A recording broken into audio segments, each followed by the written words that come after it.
But y'all will be able to hear her. Hopefully, we're live.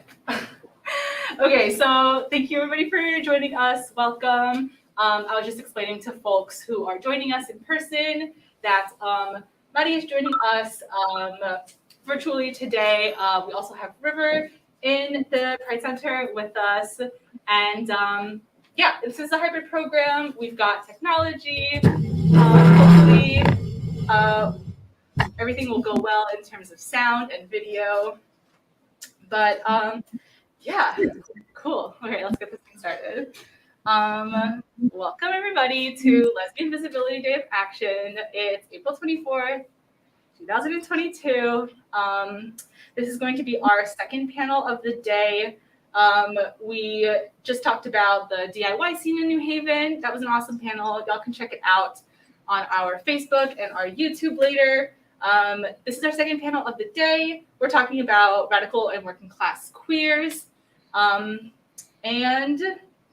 yeah, I guess I should repeat my goals. The goals for the day are to just like amplify the DIY scene in New Haven, curated by non-men in the scene. We're also amplifying like radical and working class queer voices. And we're sort of tying in the book Stone Butch Blues to the entire day because that has a lot to do with lesbianism, firstly, and then also radical and working class queers. Okay, so basically the purpose of this panel is to bring awareness to organizations doing radical on the ground work. And I want to start us off by defining what the working class is. It's basically the majority of our population. Most of queer people are working class people. It's people who work minimum wage, work jobs directly with the community. They're usually typically like really hard jobs. We basically power the world. And yeah, with that being said, I want to point out that although we're going to be talking about people's jobs today, I think it's important to highlight that people are not there. Like, what am I trying to say? We're not our jobs. You're not your jobs. Yeah. And like, you have more worth than your jobs. Working class is about where we stand in society, not necessarily the work that we do itself. Absolutely. So. Yeah. So I just wanted to recognize that. Although we're going to be talking about your jobs, you're not purely your jobs, obviously. Yeah. So with that being said, if y'all want to introduce yourselves, River, you can go first. Sure. And like your pronouns, your organization. All right, awesome. So hi, everyone. I am River. I am the Prevention and Harm Reduction Director with Apex Community Care. We do services literally along the entire west side of the state. We're a nonprofit. We focus on working with people who are at risk of getting HIV and people who are living with HIV. My end of things is doing work on the testing and harm reduction side and prevention side, along with education and reducing stigma and stuff like that. But I would say for myself as well, like you said, not just my job, right? So I am also an activist. I am somebody who considers myself a neurodivergent advocate for people in the community and working with people who are, of different mind, space, energy, and I'm an artist. So I'm a lot of things. I forage. Yes, that on my story yesterday was my little haul. So, so yeah, I'm a lot of things, and they make up part of who I am as a queer person. So, and my pronouns are they, them. I was gonna say, did you say your pronouns? That was awesome. Mari, you want to introduce yourself? Yes. Hey, everyone. Hope y'all can hear me. My name is Mari. She, Ella. I am a writer. I am an undocumented writer and digital organizer currently with UnitedWeDream. And UnitedWeDream, also a nonprofit, national nonprofit. we're known as the largest immigrant youth-led network in the nation. And we do a lot of dope work. We mostly push out resources for our community. We help folks, renew their DACAs. We help folks with, their immigration detention cases. And we do a lot of work to push out different narratives for our communities, especially around abolition. It means to, reimagine a world without borders, and reimagine a world where, like I said, borders don't exist, so that our communities can thrive outside of just their dreamer narrative, which, yeah, I think that's mostly it. But that's my work. But yeah, like River said, we're, and like Sonia also said, we're beyond just the work that we do. I also identify as a writer. I also identify as a digital artist, and yeah, and queer. Yeah,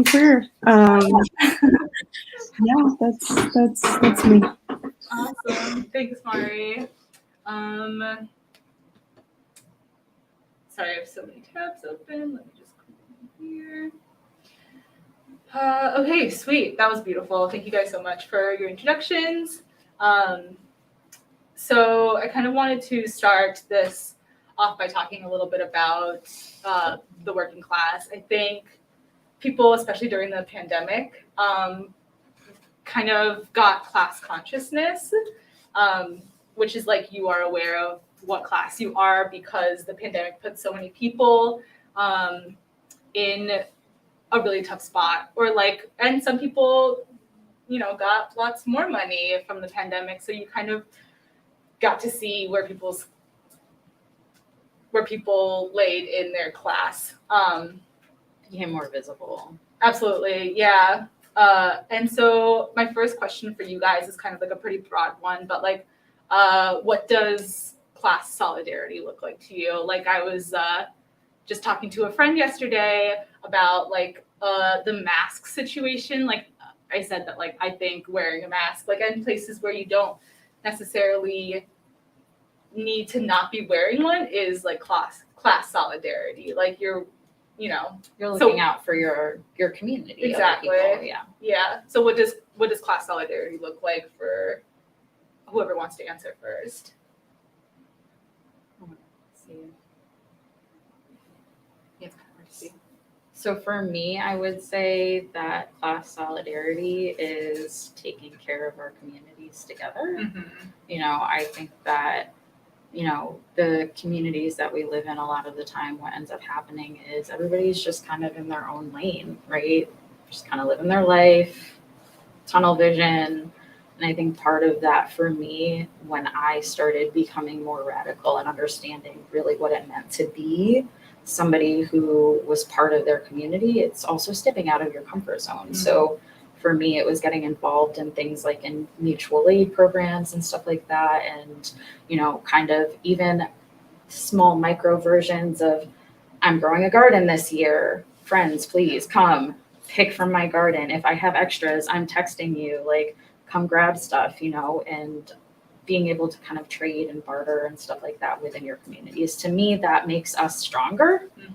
And it's little things like that we've forgotten, but that would make us that much more stronger if it became normalized. Yeah. So, and I feel like a lot of people too, disregard the little things because it's we're not helping hundreds of thousands of people, but it's no, but you're helping your little patchwork of community, And if your community is strong, that ends up having a ripple effect, So, absolutely. And I think that the more of us in our little communities that do that, the more ripple effect there will be, and that creates that much larger of an impact from there, Mm-hmm.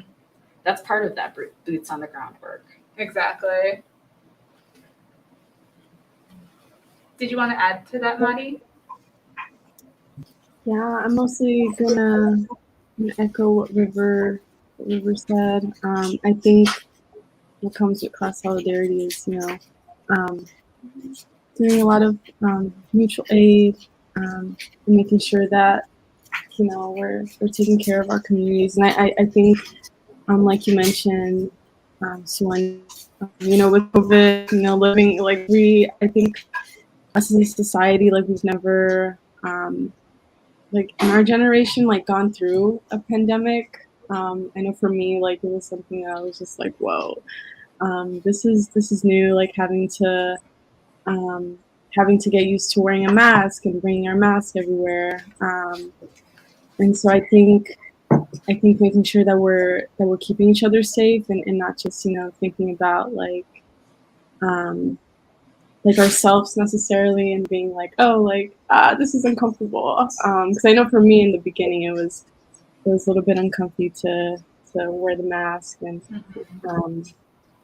yeah, keeping that awareness, like keeping that in mind, being like, even though things we're slowly getting better, just making sure that, like, there's folks that are immunocompromised, like there's folks that have different different other, like, identities and different other circumstances that we need to take into consideration.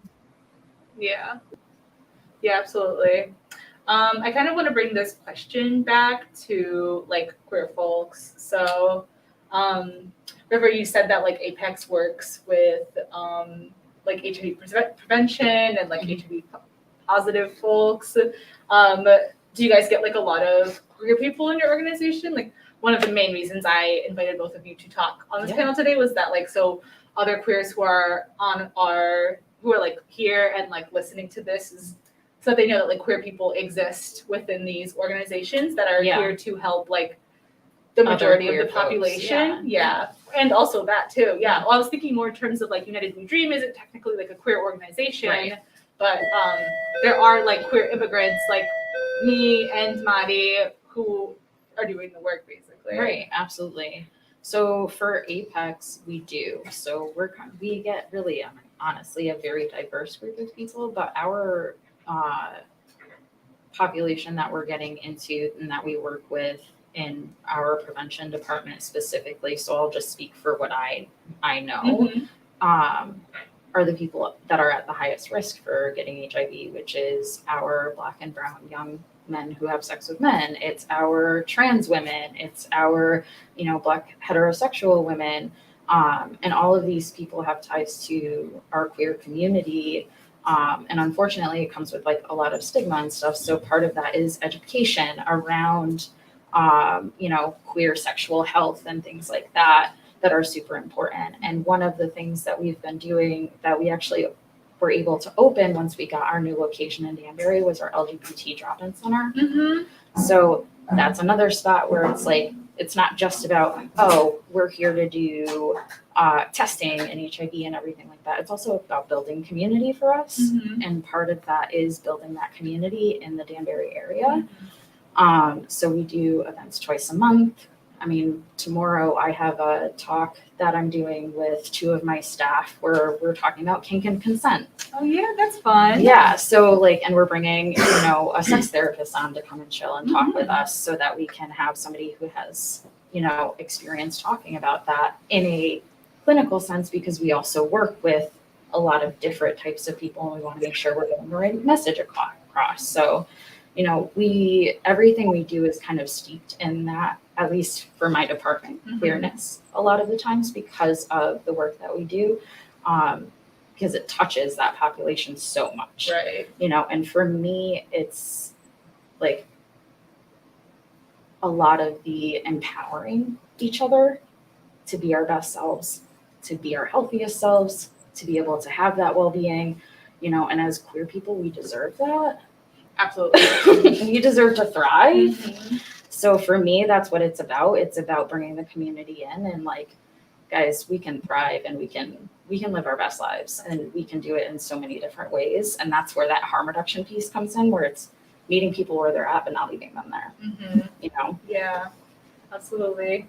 And Mari, I know you and I, when we spoke one-on-one, we were kind of chatting about how The Latinx community, it's hard to find queer folks. Like I was telling Mari that you're the second queer Brazilian that I know, and like being a Brazilian myself, coming from Danbury, which is where you and I are from, and not knowing any other queer Brazilian is like it's difficult. Like that's and a lot of that's weird. the coming out of, right? Like, and because I can at least speak for like my Puerto Rican community, we don't want to come out because if we come out, then we're going to be looked at right a certain way, and especially our families are very religious a lot of the times, and that impacts our ability to be able to be ourselves.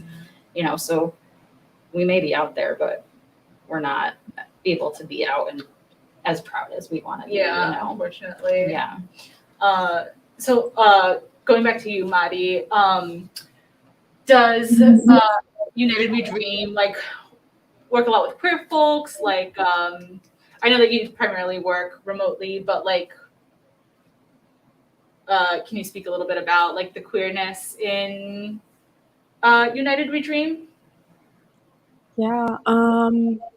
Yeah. Although we aren't like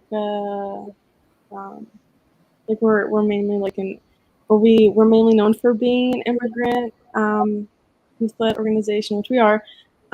We have a lot of queer folks in our spaces, a lot of queer undocumented youth in our spaces, queer femmes, and I think that just goes to show like the intersectionality, or like, you know, how like I think that goes to show like that our identities are very intersectional, and that we always have to like, you know, when we're doing the work, look at things from an intersectional lens, because, you know, like folks may be queer, folks may be documented, folks may be of color, folks may be, you know, like very many identities that that intersect, and that, you know, unfortunately, like the system will target us and unfortunately push us into the shadows. And so I think a lot of the work that UnitedWeDream, a lot of the work that UnitedWeDream does, and I think for me as the digital organizer, is we try to like create spaces where folks, especially primarily like undocumented youth, you know, coming with all their identities, whether queer, whether of color, whether femme, you know, coming together and just being themselves, so that they can feel, they could feel like they're in community, and they can feel like they can fully thrive as themselves, because we know that, you know, in the system, they don't want us to thrive. And yeah, and I think for me, as you know, Suyane, like you were saying, the conversation we're having, like in Danbury, like it was very hard for me, like growing up, going to Danbury High School. It was very hard for me growing up, like as a queer Brazilian, queer Brasileira, like to find those spaces, and then queer Brasileira, and on top of that being undocumented, it was hard to find those spaces. But yeah, I got very fortunate to have Connecticut Students for a Dream, which is local immigrant rights work in Connecticut. Doing that work locally, really, really dope. Organizing, also youth led. Yeah, super deep. I think it's important to like have organizations that aren't specifically queer, like United for a Dream, just like be a safe space, like just be a welcoming, safe space where people can come out and be like, this isn't for queer people, but like Mari said, we're all made up of different components, right? Like if I go into those intersections, exactly. Like if I go into UnitedWeDream, I want to be feel like a seen and be like accepted into going into a space for immigrants, which is part of my identity, but also like be catering towards my queer identity as well, you know? Absolutely. No, that makes complete sense. Yeah. Mari actually said something that is a great segue into my next question, which you pointed out, and you also touched on this, is that like queer folks aren't generally in like I want to say like higher positions, but only because like I personally have only ever worked in restaurants, and that to me is like probably the shittiest job in the world. So like me working here at the Pride Center is like, wow, like this is a huge step up. And I feel like queer people don't really have jobs like in corporate, whatever, in nonprofit works, like in academia, you know. So this leads my question to like, how did you guys get involved in both of your organizations as beautiful beings that you are? For me, being undocumented, and you know,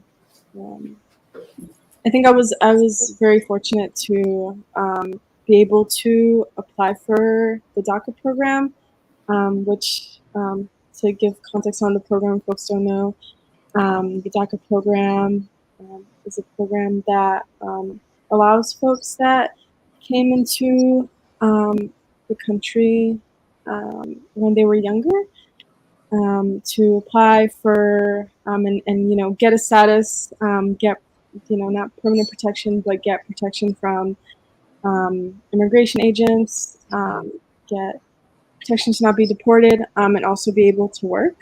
So get, you know, that work license. And I was unfortunate subscription. Yeah. We're like, we have a subscription to minimal rights. Yeah, a $400 subscription. A $400 subscription. Yeah. And so I was fortunate to be able to apply because, you know, DACA program exists, but it left out a lot of undocumented folks. And I think for me, like, I wasn't really able to use my DACA because I applied at the end of 2017, and that's when like Trump was about to end it. Fortunately, I was able to like, you know, get it in time before Trump ended it. But I wasn't really able to use it to like go out and like do like corporate jobs. But like I mentioned, C4D, I started organizing in their spaces, became a youth leader. And, you know, organizing with C4D and connecting with other like badass and documented folks, queer and documented folks, I was able to move into a bigger space, got to know UnitedWeDream, and that's where I've been since 2019.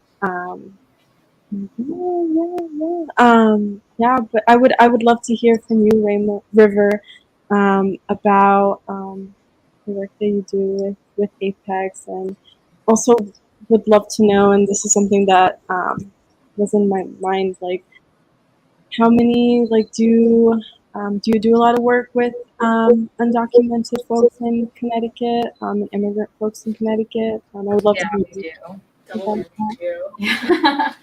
Yeah, we do, especially on the mental health care and the medical care side of things. So on the prevention side, we also do testing, and we help people get on PrEP and stuff like that. And we're able to do that despite them not being able to get insurance. Yeah. Because that's a huge barrier a lot of times for care. Mm-hmm. So we have programs that we're able to cover the costs of their medical blood work, their appointment, things like that, and even their costs of their medications. So there's a lot of really great programs out there, and we're able to utilize some of those to be able to kind of reduce those huge barriers. And obviously they're not solutions that we want or, you know, wish that they were grander than they are, but we do the best that we can, you know. Yeah. We don't turn anybody away ever. Yeah. And how did you get into harm reduction? I mean, that was honestly, you know, for whatever everybody believes, a universe thing. You know, I went there, I started at Apex as an intern. So I went in and I was doing WestCon's health promotion studies program.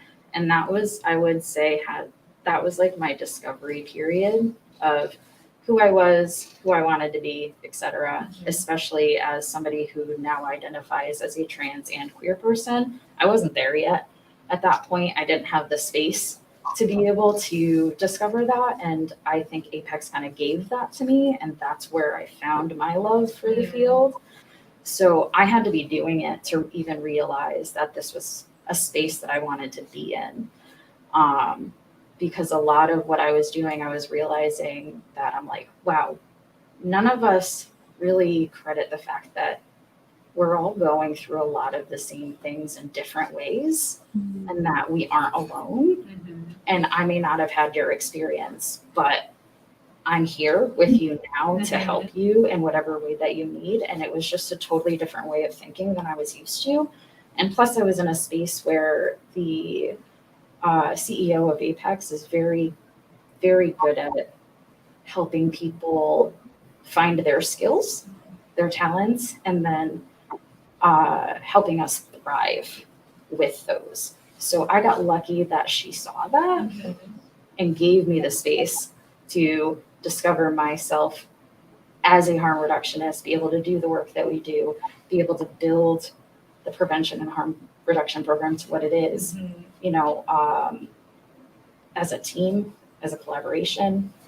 So it's a pretty cool space to work as a queer person because there's a lot of room for us to actually be who we are in all facets of things. So it's really cool. You know, I got lucky is the point I was making. I think we all got very lucky. Because organizations don't really recognize us most of the time. Exactly. Like on anything. Yes. So to have the space to be seen, you know, even if the intention wasn't initially that, that's what helped, you know, me be like, you know what, I'm a harm reductionist. This is what I want to do. This is what I'm going to go to school for. I start my master's program at Johns Hopkins in June. Thanks. And I'm going into harm reduction and mental health research because I was able to have the space to find what I loved. That's beautiful. Yeah. So this is my last question. I'd love for you guys to talk about how it's kind of a given, but like I'd love for you guys to talk about how your organizations like fight class struggle basically, because both of your organizations work for or cater to and serve our community. So like on an ending note, like that was my question.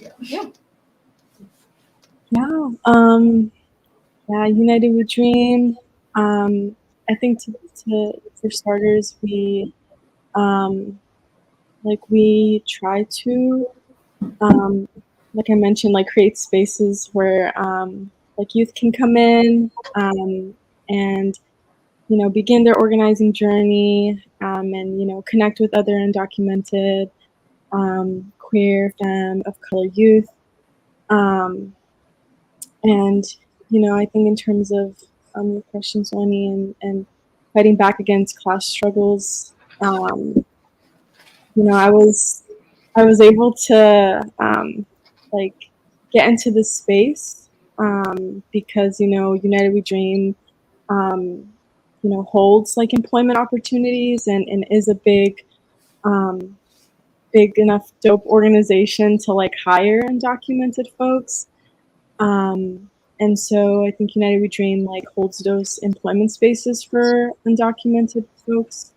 And you know, whenever we can, like open up job positions, like that's an opportunity for undocumented folks that want to like you know feel like they for me like I had a love for online spaces. I had a love for like digital media. I had a love for digital art, and you know, as a writer, like I wanted to do that work digitally, and so I think UnitedWeDream was there. Like I was just like, wow, like this is dope. Like this is like a big organization, big network full of like undocumented youth, and being able to do that work, and also, get paid for my labor, and get paid for, my art. I like to say my art as a writer, was really dope. And so I think we do hold those spaces to, in terms of employment. But I think we also do a lot of that narrative work, and we do a lot of the narrative work online, pushing out like resources, pushing out infographics, pushing out info videos, to really educate our immigrant community. Because, I think what we'd like to say is we're really at the day and age, technology is roaring, a lot of folks are in digital spaces. But I think, as much as like there's a lot of information, there's a lot of education that folks can find in digital spaces. There's also a lot of misinformation, and a lot of information that isn't what our communities want to be looking at. And so I think we also do a lot of that misinformation work, to really let our communities know like there's not a lot of good info out there.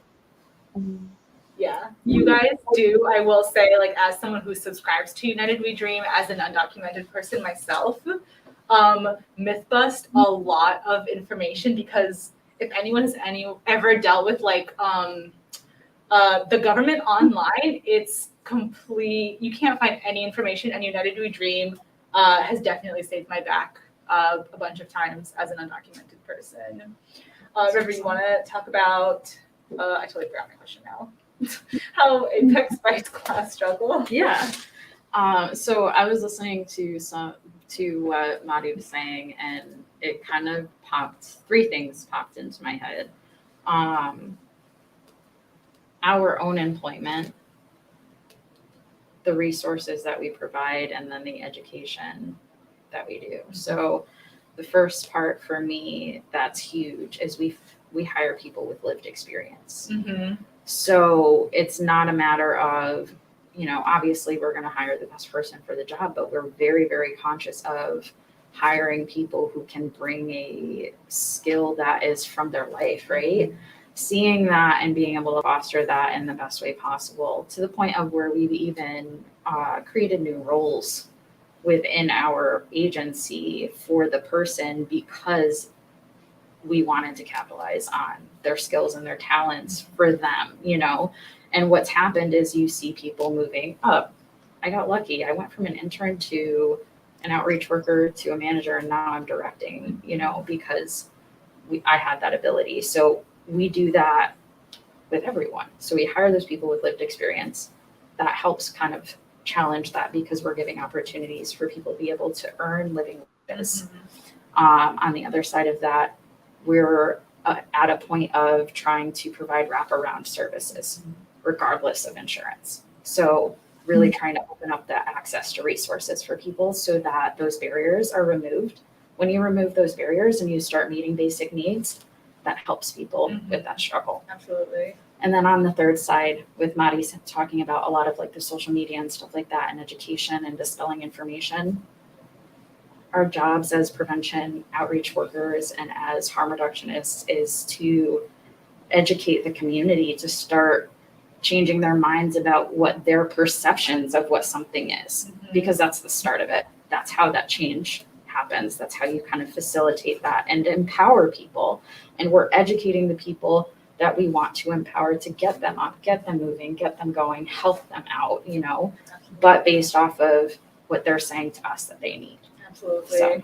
Yeah. I mean, honestly, from both your organizations, I've learned so much. From Apex specifically about harm reduction, like that's guys, myth busting, like, and it's just like a quick graphic online where someone can like look at it and be like, this is a creditable organization. Shout out to Andrew, our communications and events coordinator, because he is amazing at social media, and he's such a wealth of information. Yeah. And he does the research, and he'll come to each of us even if we have certain things where he's like, all right, I don't understand this. So you're getting the artistic vision of Andrew, but like all of our experiences, you know, and our expertises. It's cool. Yeah. Yeah. And if folks don't already aren't already in the loop with UnitedWeDream, they're a national organization, like Mari said, doing work for undocumented folks. Even if if you're not an undocumented person, I'm sure you could learn a ton about our experiences by being in the loop with UnitedWeDream, as well as Apex, who serves generally Connecticut, right? Yep. Like Western Connecticut. Yep. So if y'all are in Connecticut or even just want to learn from a great organization, definitely check out these two organizations.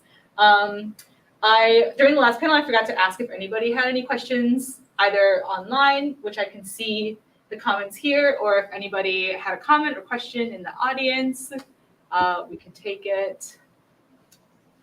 No. Okay, cool. Well, this is great.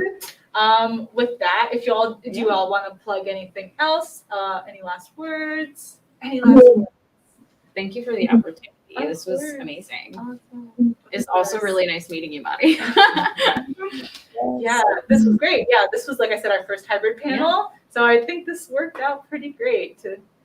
Thank y'all so much for coming. I hope that folks here. Mari, I think might have one thing to say. Oh yeah, Mari, go ahead. I do want to just say one last thing before we wrap up. I do want to plug in because a lot of the work that we do with UnitedWeDream, you know, I know I spoke a lot about, you know, we push out like resources, and I do want to mention something like our one program specifically, which is our DocuHealth program. At UnitedWeDream, we have a program on DocuHealth.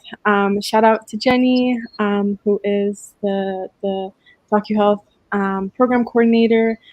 Basically, this program, the purpose of it is to, you know, provide mental wellness and mental tips for our undocumented communities. And the reason why I think it's very important is because, you know, for our immigrant families, we do have a lot of that